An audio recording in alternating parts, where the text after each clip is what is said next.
Okay, welcome back. We are going to be starting immunity, which is chapter 7, and we will be explaining the four methods of acquiring immunity. We'll talk a little bit about transplant rejection and how it's treated.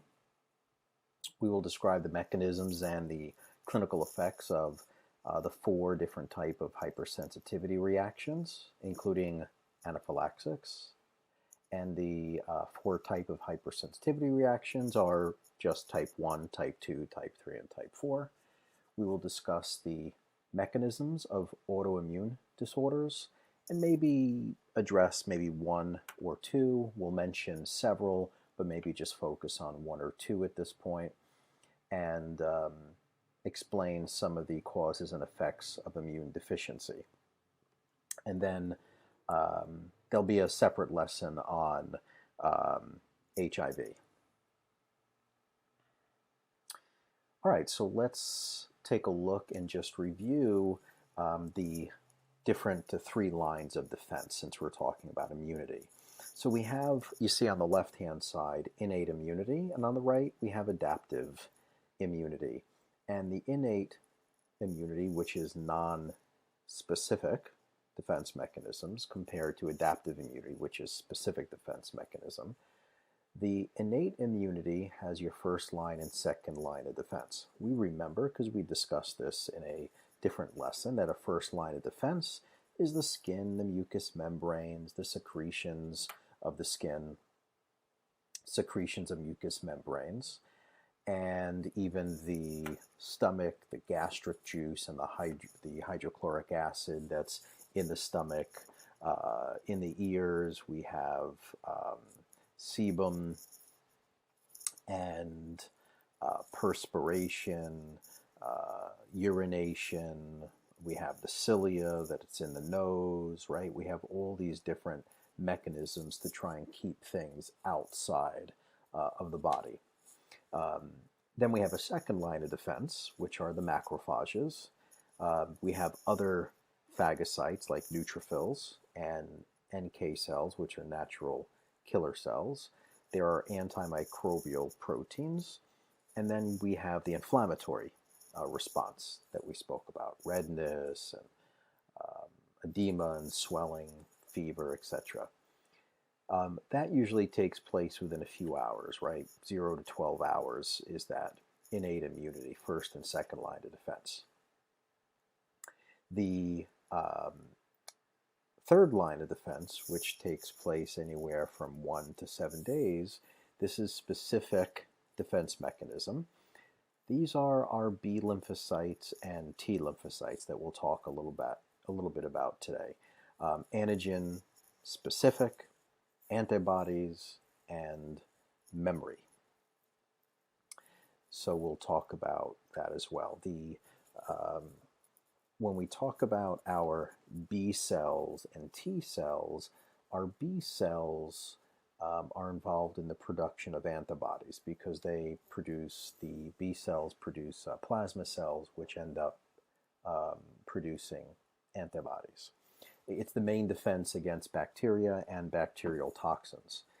The T cells are involved with cell-mediated immunity. It's the formation of a population of lymphocytes, T lymphocytes, that attack and destroy foreign material. It's the main defense, right? Cell-mediated immunity is the main defense against viruses, fungi, parasites, and some bacteria. It's the mechanism by which the body rejects transplanted organs, which we'll talk about in today's lecture. It's the means of eliminating abnormal cells that arise spontaneously in cell division. So on the left-hand side, we have humoral immunity, and on the right, we have cell-mediated. And again, you can see humoral is the principal cellular agent is the B cell, right? The B cell responds to bacteria, bacterial toxins, and some viruses. When activated, the B cell forms memory cells and plasma cells, which produce the antibodies to the foreign antigen, the protein that the body doesn't like. The cell-mediated, the principal cellular agent is the T cell. And the T cell responds to cancer cells and virus-infected cells, fungi, parasites, and foreign cells in an organ transplant. And when activated, the T cells differentiate into memory cells and cytotoxic cells and suppressor cells and helper T cells. The cytotoxic T cells attack the antigen directly. Okay, so what is immunity? What is immunity? It's the ability of an organism to resist a particular infection or a toxin by the action of specific antibodies or sensitized white blood cells. Now we have natural immunity and we have innate immunity. Now the natural immunity is species specific, right? Humans are not susceptible to diseases of many animals. It's specific for our species. Innate immunity is genetic or gene specific. Sometimes it relates to certain ethnicity. And the two parts of an immune response, we have a primary response, which primary is our first exposure to the antigen. So let's review what an antigen is, right? It's a foreign substance, it's a microbe or a component of a cell that stimulates an immune response. The first exposure is involved in producing, one, sensitized T lymphocytes, and two, antibodies, which are produced from the B lymphocytes, right? So we have sensitized T lymphocytes, we'll show you that shortly, and antibodies from B cells. Now remember, B cells evolve into plasma cells, which produce antibodies.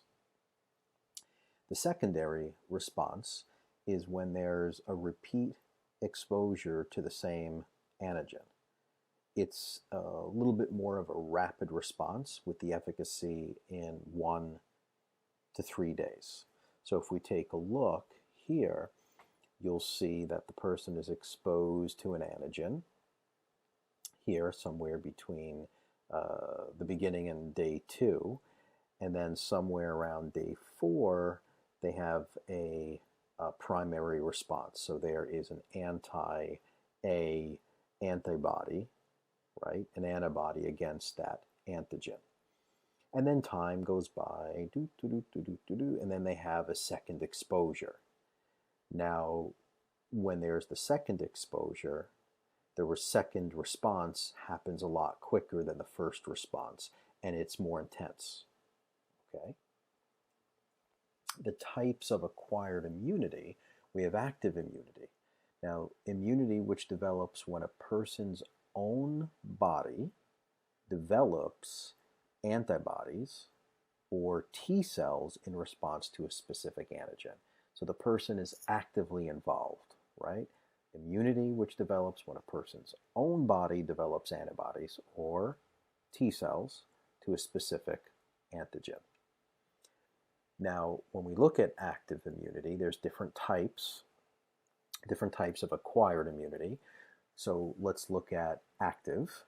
We have active natural immunity, and then if you look below that, we have active artificial immunity, right? Sounds like one happens in the natural environment by nature, and then one is being induced some way artificially. So an active natural immunity, this would be like natural exposure to an antigen such as chickenpox. That pathogen enters the body, it causes the illness, and then the body creates antibodies to it. Then there's active artificial immunity. The antigen is purposefully introduced to the body for the sole purpose of stimulating antibody production. This is where immunization comes into play, or booster immunizations. In addition to active immunity, now we have passive immunity. And there's passive natural immunity and passive artificial immunity.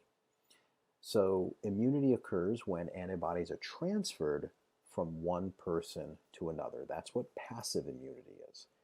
It's the type of immunity that occurs when antibodies are transferred from one person to another, right? It's when the antibodies are transferred, not the antigen, the antibodies. So the type of natural immunity, we have passive natural immunity and passive artificial. Let's look at passive natural immunity first. This is where the immunoglobulin Gs, the IgGs, we will learn that there's IgE, IgG, IgM, IgA. So there's different types of immunoglobulins. So immunoglobulin G or IgG can be transferred from the mother to the fetus. It can go across the placenta. It can also pass through breastfeeding, through breast milk. And it helps to protect the infant for the first few months of life or until the baby is weaned off breastfeeding. We know that breastfeeding is great for immunity because of the crossing of the antibodies, specifically IgG, from mother to baby. So that's passive natural immunity. Now, passive artificial is when there is the injection of antibodies directly. Okay, this is short-term protection. We've heard of injection of antibodies with the COVID treatment, right, where they can inject the antibodies from an infected person into another individual. So that's part of passive artificial immunity. So again, here's a little summary, a little chart if you want to review the natural active, artificial active, natural passive, and artificial passive. Okay, let's look at tissue and organ transplant rejection. This occurs as a result of a type 4 hypersensitivity reaction. Okay, we'll talk about type 1, type 2, type 3, and type 4, but the tissue and organ transplant rejection occurs as a result of a type 4 hypersensitivity reaction and a humoral response, which is the production of antibodies. Eventually, the organ will be destroyed. Now, some of the factors that can prolong rejection is if there's a really good tissue match. So the body doesn't build up antibodies against, different type of proteins. Also, if the donor was living. And another way is if the recipient taking immunosuppressive medications. So trying to block or compromise the person's immune system so it doesn't recognize that foreign protein is now in their body. Okay?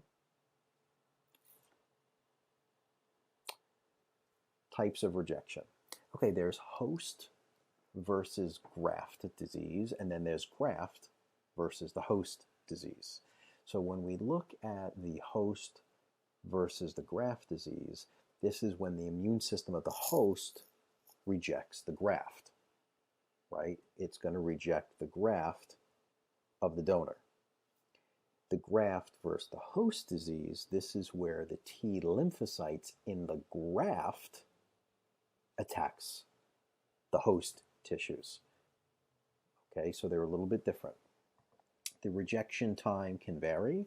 There is a hyperacute rejection, an acute rejection, and then a chronic to late rejection. So the hyperacute is immediately after the transplant, whereas the acute rejection develops after several weeks. And then the chronic late rejection occurs after months or even years. So immunosuppression, this is the reduction of the immune response to try and prevent rejection. There are some drugs that are commonly used. There's cyclosporine, azathioprine, and commonly used prednisone. What is the problem with these immunosuppressants? The high risk of infection, okay, because it's caused by suppressing the immune system. The person is prone to these opportunistic organisms. I have a good friend who suffers with Crohn's disease. And when he has a flare-up, he'll have to use prednisone. And oftentimes, when he uses the prednisone, he feels relief almost right away from his pain and suffering, but then he'll end up getting sick almost immediately, and it's a difficult time for him to get well.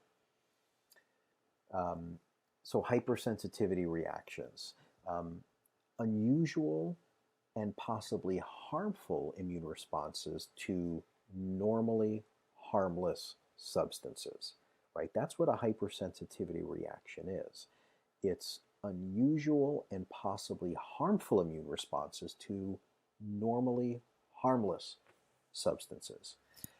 The reactions stimulate an inflammatory response, and there's 4 different types of hypersensitivity reaction. There's type 1, which is an allergic reaction, type 2, which is cytotoxic hypersensitivity. There's type 3, which is immune complex hypersensitivity.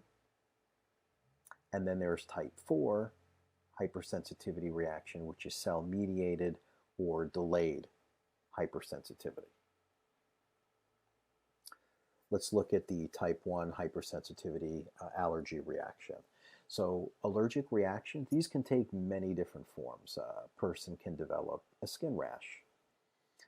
They could develop hay fever. They could be vomiting. There could be an anaphylaxis reaction. The allergen, which is the antigen that's causing the reaction, could be coming from food. It could be coming from a chemical. It could be something seasonal. It could be pollen. It could be dogs, cats. It could be medications. So allergens come in many different forms. And oftentimes, the body will try and give us visual clues. So you'll see, a skin rash. Where did this come from? I wonder what that's from. Did I eat something funny? Did I rub up? Or was it a contact dermatitis? Did I touch something funny? And then the nose sometimes gets clogged. And then maybe your ear gets itchy. And your sinuses get clogged. And your eyes get watery, right? There's all different types of allergic reactions. So the allergic reaction, let's look at the mechanism of action here. So there's a first exposure to a specific type of allergen. And the B lymphocytes, which develop or evolve into plasma cells, will eventually create these antibodies, IgE antibodies. Usually IgE is involved with allergy. That's the way you can remember it. Allergies with IgEs. The IgE antibodies will attach to mast cells. And mast cells are these connective tissue cells. They are found throughout the skin. They're found in the mucosa of the respiratory tract. They're found in the GI tract, the gastrointestinal tract, or the digestive tract, same thing. Mast cells are now considered to be sensitized. They're primed. They're energized. They're ready. Well, what are they ready for? Well, just in case there's a second exposure, okay? So on re-exposure to the same allergen, the allergen attaches to the IgE on the mast cell, and the mast cell releases the inflammatory mediators. So here you can see there's a first exposure, right? There's an allergen. Your immune system will recognize it, and we will form these Y-like structures. Remember, the Ys are always the antibodies. Here they're immunoglobulin E's. So the immunoglobulin or IgEs that form are now going to lodge themselves into these mast cells or basophils. They're closely related cousins. And remember, these mast cells are in the skin.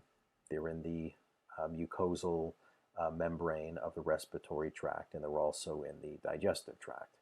Now that these IgE antibodies are lodged into the mast cell, they are sensitized mast cells. They are ready.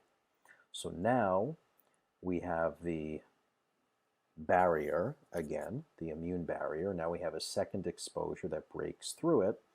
And when it breaks through it, the antigen will bind to the antibody.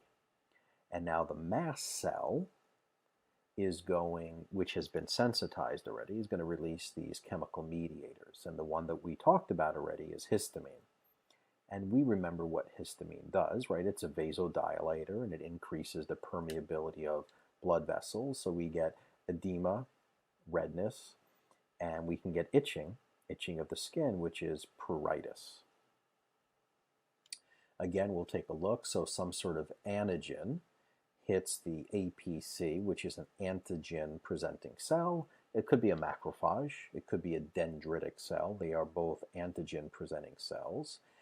And then you see that it presents it to a T cell, and it evolves into a B cell here, the T helper cell, Th2, to a B cell. The B cell becomes a plasma cell, which produces the antibody, the IgE antibody.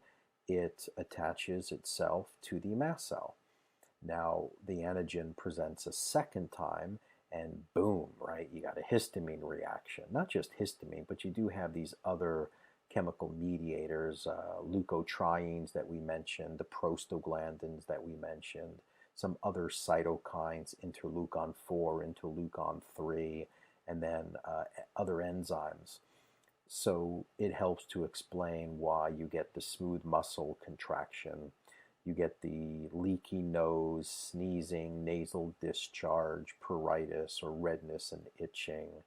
The leukotrienes, we remember that the leukotrienes create bronchoconstriction that's involved with asthma. And then a lot of these cytokines or these enzymes can actually destroy and injure the epithelial cells or the membrane. Again, just another diagram. It looks like a lot happening here, but if you look here on the top left, you have an initial exposure.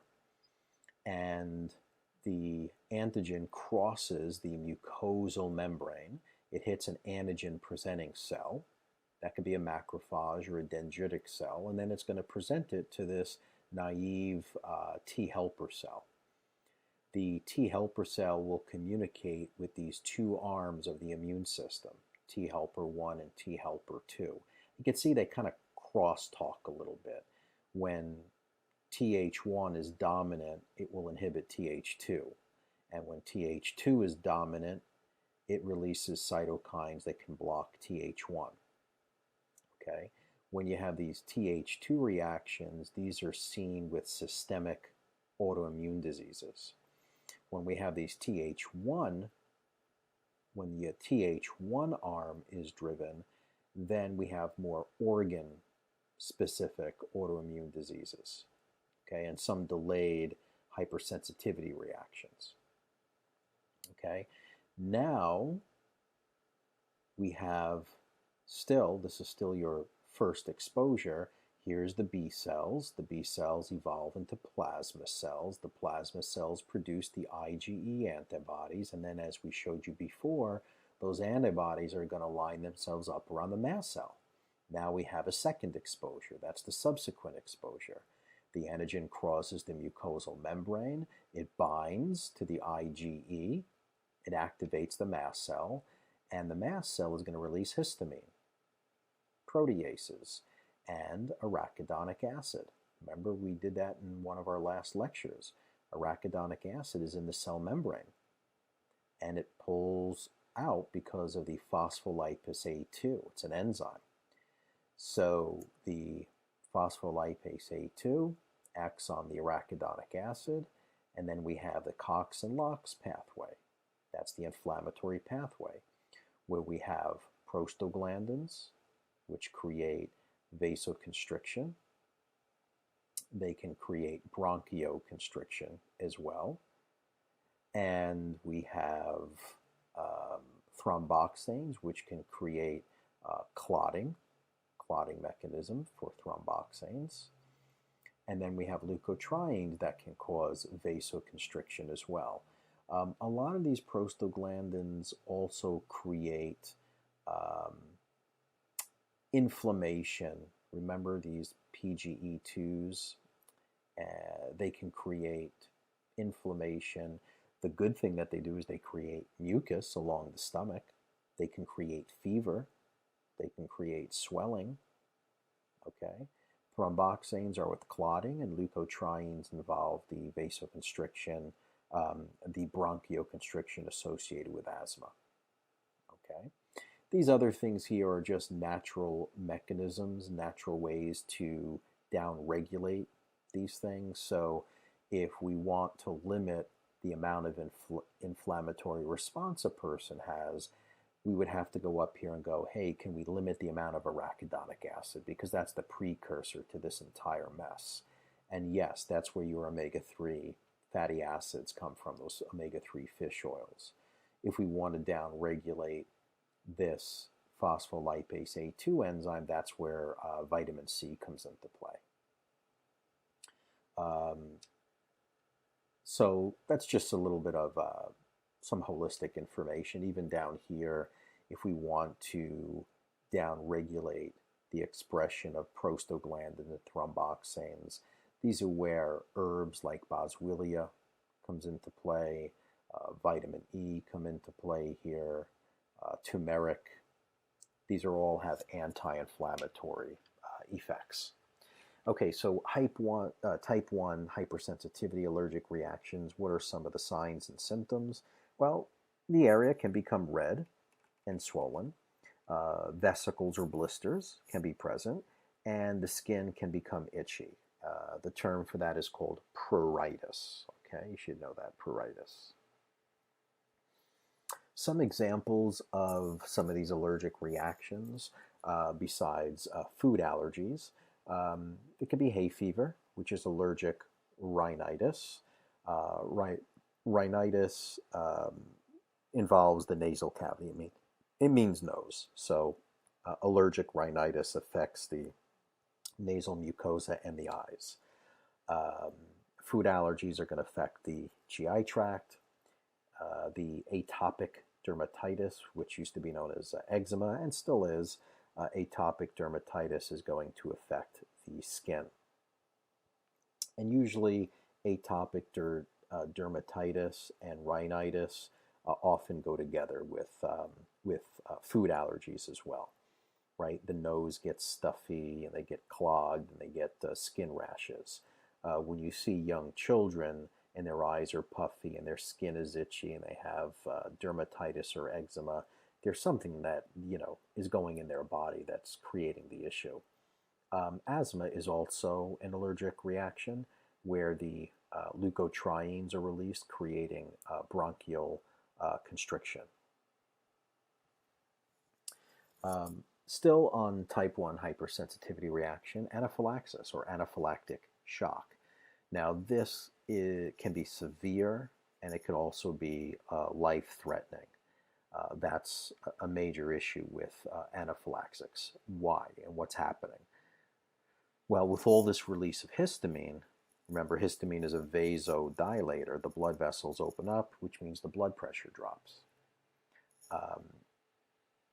There can be an airway obstruction because it's a bronchoconstrictor as well. And if the airways are becoming constricted and blood pressure is dropping, you have hypoxia, decreased oxygen. And the reaction is immediate. It occurs within minutes of the exposure. What are some of the things that are known to cause an anaphylactic reaction or anaphylactic shock? Latex. Many people have these sensitivities to latex materials. Latex gloves, right? They'll ask, do you have a sensitivity to latex? Insect stings, nuts, shellfish. There's such a high incidence today to nuts and shellfish, more nuts than anything. This has been going on for, 20 years or so. Various drugs like penicillin, type 1 hypersensitivity. So still some of the other signs and symptoms of anaphylaxis. The person can experience just generalized itching or tingling, especially around the lips. Coughing, difficulty breathing, feeling of weakness, dizziness, a sense of fear or panic comes over them. There's swelling or edema around the eyes, the lips.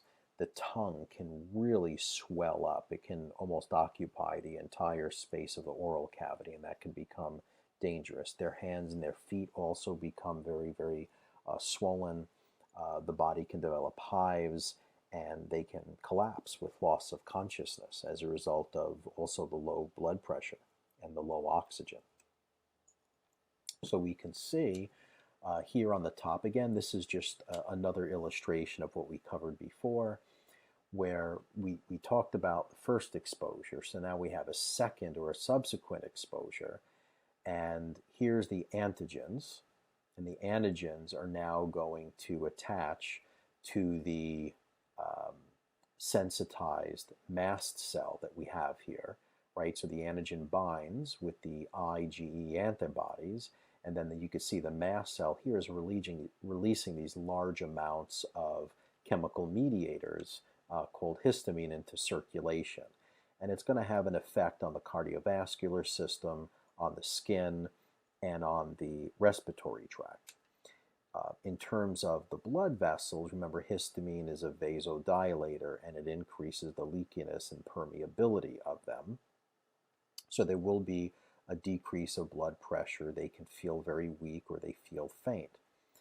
The skin gets irritated by histamine, and they can get itchiness or pruritus.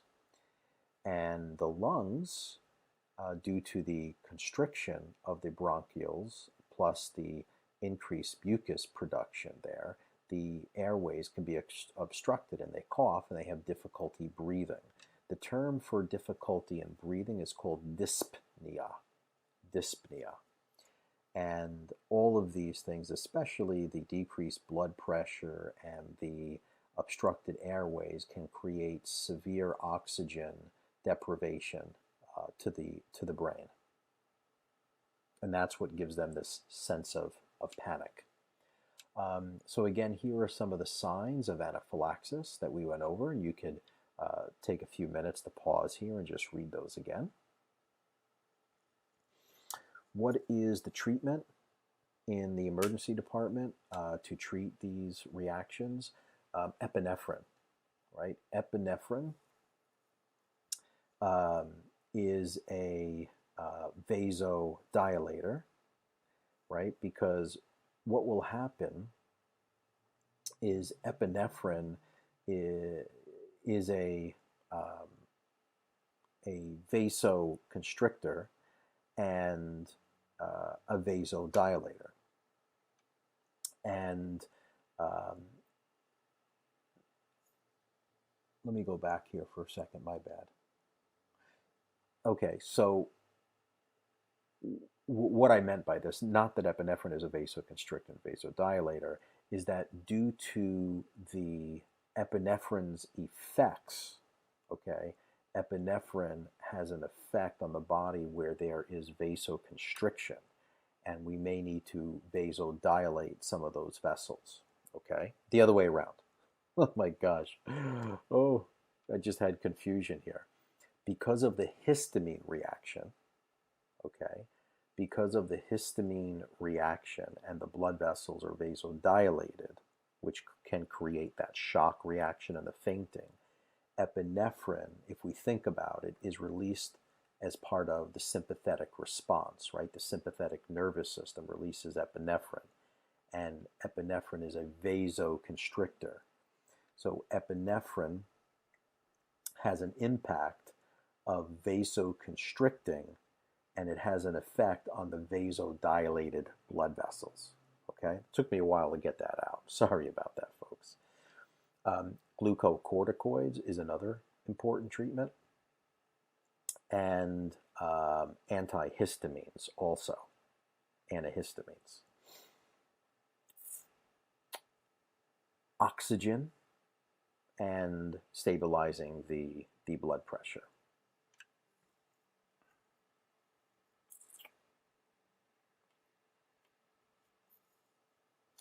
Okay, the other thing that I want to include here under epinephrine is that epinephrine is also a bronchodilator. Okay, so I think that's why I had that confusion here. So epinephrine is a vasoconstrictor, which addresses the histamine reaction to the blood vessel. So it takes the vasodilated blood vessel and then constricts it. That helps to stabilize the blood pressure. But epinephrine is a bronchodilator as well. Okay, if you think about it, when you're having a sympathetic response like exercising or running, we want the airways to open up. Okay, so change this from vasodilator to bronchodilator to open up the airways. Whew. Boy, see what happens? Look at that. You changed a little bit of the word. What confusion that created earlier, okay? So again, epinephrine is a vasoconstrictor and a bronchodilator. Make sense? Okay, type 2, cytotoxic hypersensitivity. The type 2, for the cytotoxic hypersensitivity, this is when the antigen is present on the cell membrane.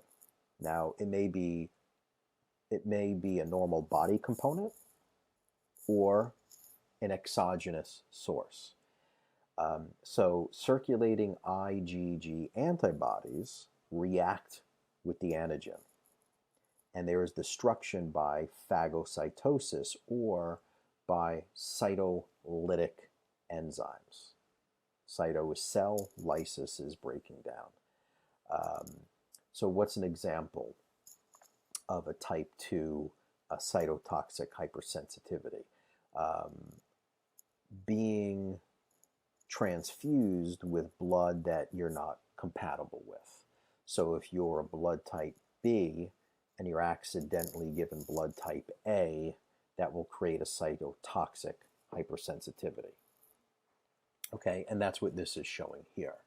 So here is anti-A antibodies in a type B blood mix with type A blood and attaches to it. Okay, so there's anti-A antibodies in a type B blood mix. All right, so look at what happens. You start to see, here is the red blood cell, here's the type A. We see that there's a surface antigen for type A. So if there's anything else that comes into contact with it, there's going to be a problem. So here we have a complement system that is activated, right? The complement system, these are inactive proteins in the blood which stimulate the release of chemical mediators which promote inflammation, chemotaxis, and phagocytosis. So we can see that this is now attacking this blood cell, and now we have lysis of the cell wall of the red blood cell type A. Okay, and it just destroys it. And you got phagocytosis. It's going to engulf it right here. Okay, so again, your body, if you are a blood type A and someone puts B in there, the body recognizes the foreign protein on that B, right? If I'm a blood type A, I'm going to make anti-B antibodies. So if B enters me, it can attack and destroy it and lyse it and kill it. Type 3, this is an immune complex hypersensitivity.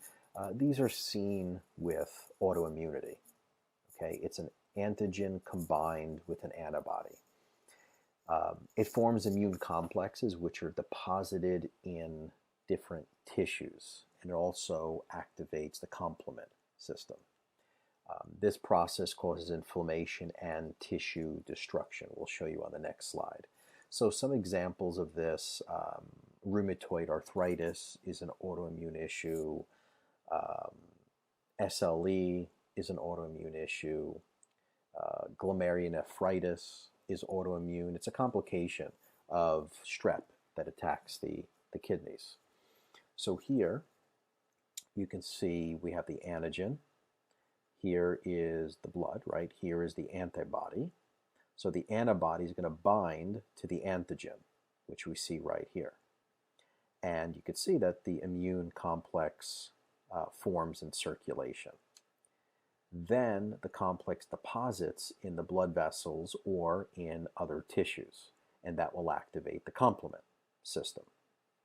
And you can see the complement system here. You can see the immune complex in circulation here, but it deposits itself in the tissues, right? So now you have an inflammatory response at the site of the actual deposit.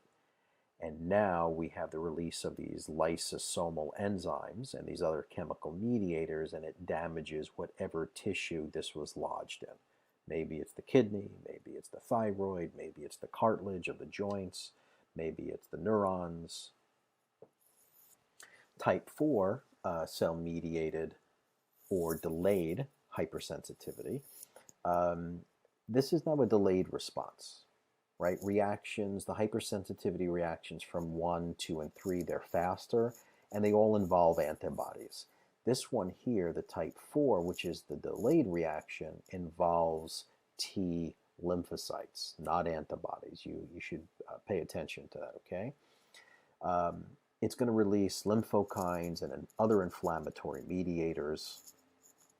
There's an inflammatory response that occurs and a destruction of the antigen, but again, no antibodies. An example of this delayed hypersensitivity would be,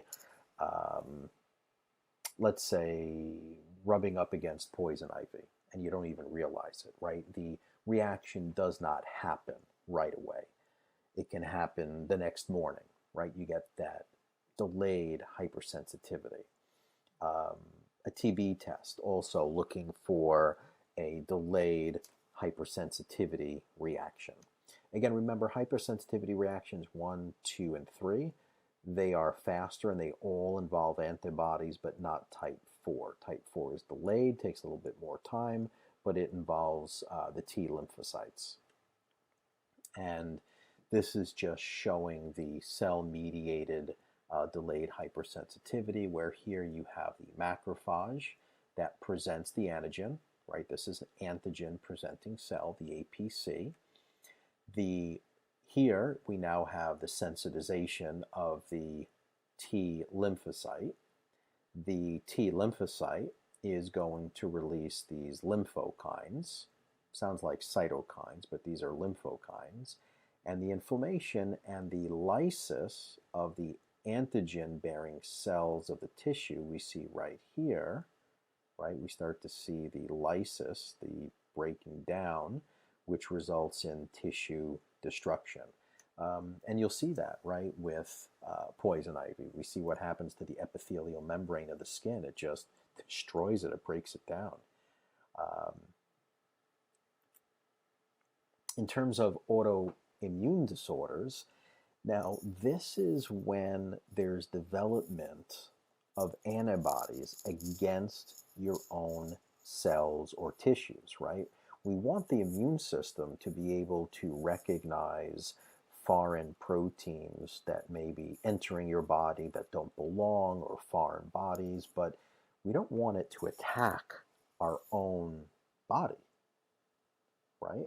So autoantibodies, these are antibodies formed against self-antigens. So there's really a loss of self-tolerance. The body's starting to attack itself. Autoimmune disorders can affect a single organ or tissues, or it could be generalized. So some examples of autoimmunity: multiple sclerosis, rheumatoid arthritis, Hashimoto's thyroiditis. Right, Hashimoto's just affects the thyroid. Multiple sclerosis is going to affect the myelin sheath, where it attacks the myelin that wraps around your neurons. Rheumatoid arthritis can affect multiple systems, but primarily the joints. but it can affect the heart and other organs. Systemic lupus erythematosus, or SLE, that also can affect multiple regions. Um, Rheumatic fever, myasthenia gravis. Myasthenia gravis we'll talk a little bit when we cover nerves and the muscular system, because it involves the neuromuscular junction. It's when there's really more of like an autoimmune attack against these acetylcholine receptor sites. Scleroderma will affect the skin and other organs, and pernicious anemia. So let's take a look here. On the top, we're seeing a few pictures of a normal immune response, which we've covered, so this is just a good review. And on the bottom is what happens with autoimmune disease. So here is a first exposure, right? We know that we have an invader or an antigen that comes into the body, and then antibodies form and create an antigen-antibody complex, and it attacks this exogenous form. When you have a second exposure, you just have a similar reaction. The antibodies remove the invading antigens. Remember, these have already been sensitized.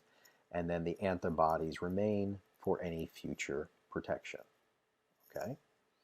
So in autoimmune disease, we have autoantibodies. Here we have DNA, here we have RNA, and the immune system forms these antibody to self antigens. These are endogenous. These are not exogenous. These are endogenous. So the autoantibodies are attacking self antigens, and the immune complex deposit.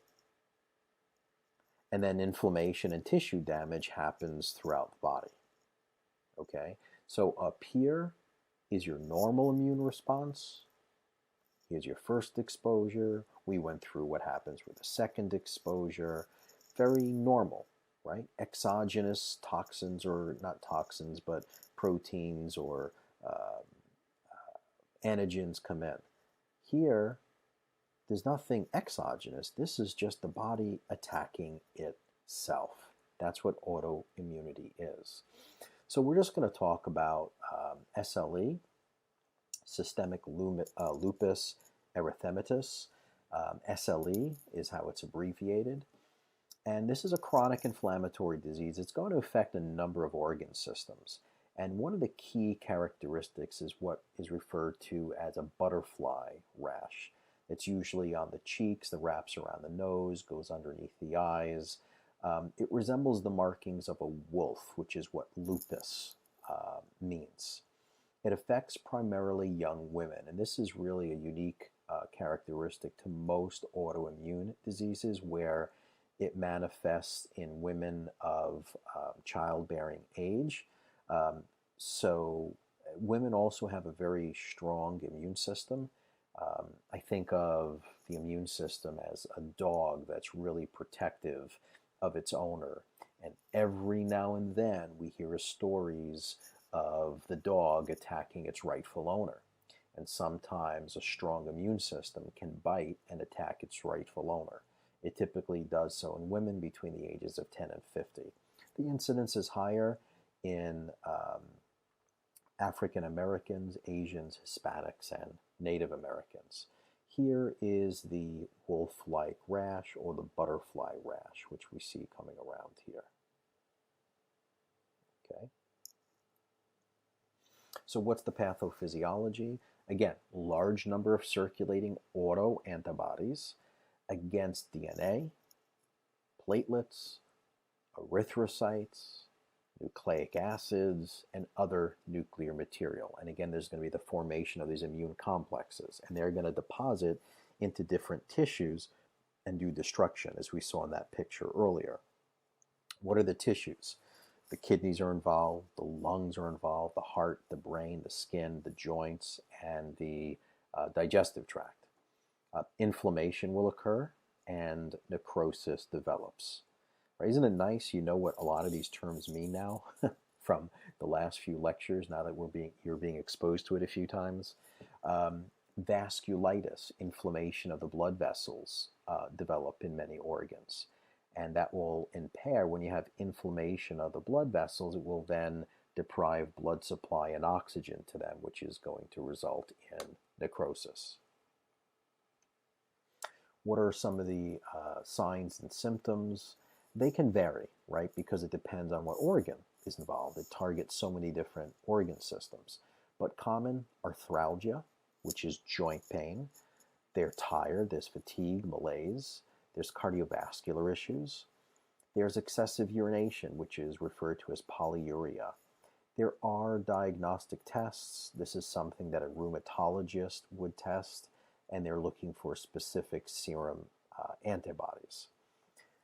Treatment for SLA, they're going to be treated by a rheumatologist. They're typically going to be using different forms of immunosuppressants, typically prednisone, which is a glucocorticoid, and they're going to be using other NSAIDs. Remember, the non-steroidal anti-inflammatory drugs like Advil, Motrin, Aleve, just for the management or pain management aspect. Here again is some of the common manifestations. You can see how it affects the joints. So you have polyarthritis. It just means joint pain and polyarthritis, many joints where they're swollen. And again, you see arthralgia. You see the skin, the butterfly rash. There's photosensitivity, which exacerbates with sun exposure. Kidneys, there's the glomerulonephritis. Lungs, pleurisy, which is inflammation of the lung or the pleural membranes. The heart, you get carditis, inflammation of any of the layers of the heart. Blood vessels, so it's commonly seen, there's a phenomenon called Raynaud's phenomenon, where when you look at the fingertips of an individual, they turn different colors, especially if it's cold out. It'll turn white, blue, and then red, the fingernails. The CNS, the central nervous system, can be affected, where they get depression, seizures, psychoses, mood changes, and the bone marrow can be attacked, and they get anemias, or leukopenias, or thrombocytopenias. In terms of immunodeficiency, a partial or total loss of one or more immune system component, increased risk of infection and cancer with immunodeficiency, right? Just think of it, immunodeficiency, the immune system is now being compromised. So it's a partial or a total loss of one or any more parts of the immune system. So people that have immunodeficiency or compromised immune systems, they're just at increased risk of infections and cancer. Remember my friend that I told you about that has Crohn's disease? Whenever he takes prednisone to compromise his immune system, he's prone for other infections.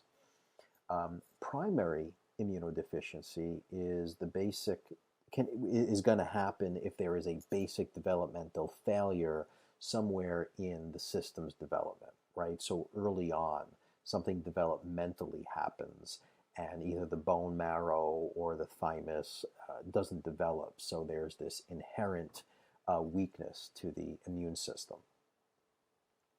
Whereas a secondary, better known as an acquired immune deficiency, is loss of the immune response from specific causes, right? And that can occur at any time during the lifespan. Infections like HIV, splenectomy, malnutrition, liver disease, immunosuppressant drugs, radiation, chemotherapy, all of these can create an acquired immunodeficiency syndrome, right? AIDS, AIDS. So the effects of immunodeficiency, there's a predisposition to the development of opportunistic infections, and some of them can be caused by the body's own normal flora. It's usually difficult to treat because of the immunodeficiency. prophylactic antimicrobial drugs, they can be used prior to invasive procedures. This is when uh, people go to the dentist and maybe they have to take an antibiotic or something prior to even having a cleaning. Because what if there's strep that's in the plaque that's scraping off the teeth and that gets into the bloodstream? That can create a problem. So they try and use antimicrobial drugs prophylactically, especially during invasive procedures. Okay, and then HIV will be discussed also, but it'll be discussed in a separate reading and lesson. Okay.